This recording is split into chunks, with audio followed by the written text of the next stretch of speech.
కూర్మం, శ్రీకూర్మం అంటే ఇక్కడ ఈ సముద్రంలో ఎక్కువగా ఉంటాయి, మెయిన్గా చెర్లల్లో కూడా ఉంటాయి. కానీ ఇలాంటి డిజైన్ ఉన్న తాబేళ్ళు మనకు చాలా అరుదుగా ఉంటాయి. ప్రస్తుతం దుబాయ్లో ఒక ఫామ్ హౌస్లో వీళ్ళు పెంచుతున్నారు. సో ఇది ఎంత బ్యూటిఫుల్గా ఉందో చూస్తే,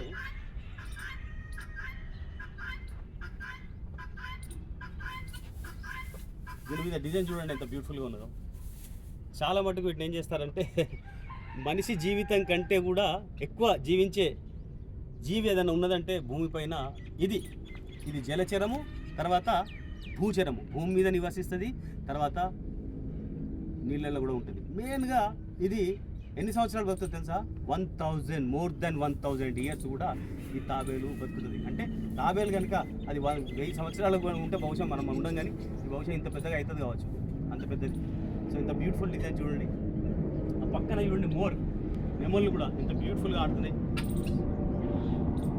సో ప్రకృతిలో ఉన్న ఆ బ్యూటీ అనేది మనం ఇట్లానే వాటిని సంరక్షించుకుంటూ కనుక రక్షిస్తే మనకు అన్నీ కూడా నిజంగానే భగవంతుడు సమకూరుస్తాడని చెప్పడానికి సందేహం లేదు. ఇది తాబేలు, శ్రీకూర్మం. శ్రీకృష్ణుడి అవతారం లోపల మొట్టమొదటి అవతారం కూర్మావతారం. వేదాలను రక్షించాడు ఎవరు? కూర్మావతారంలో శ్రీకృష్ణుడు. సో అదే కూర్మ.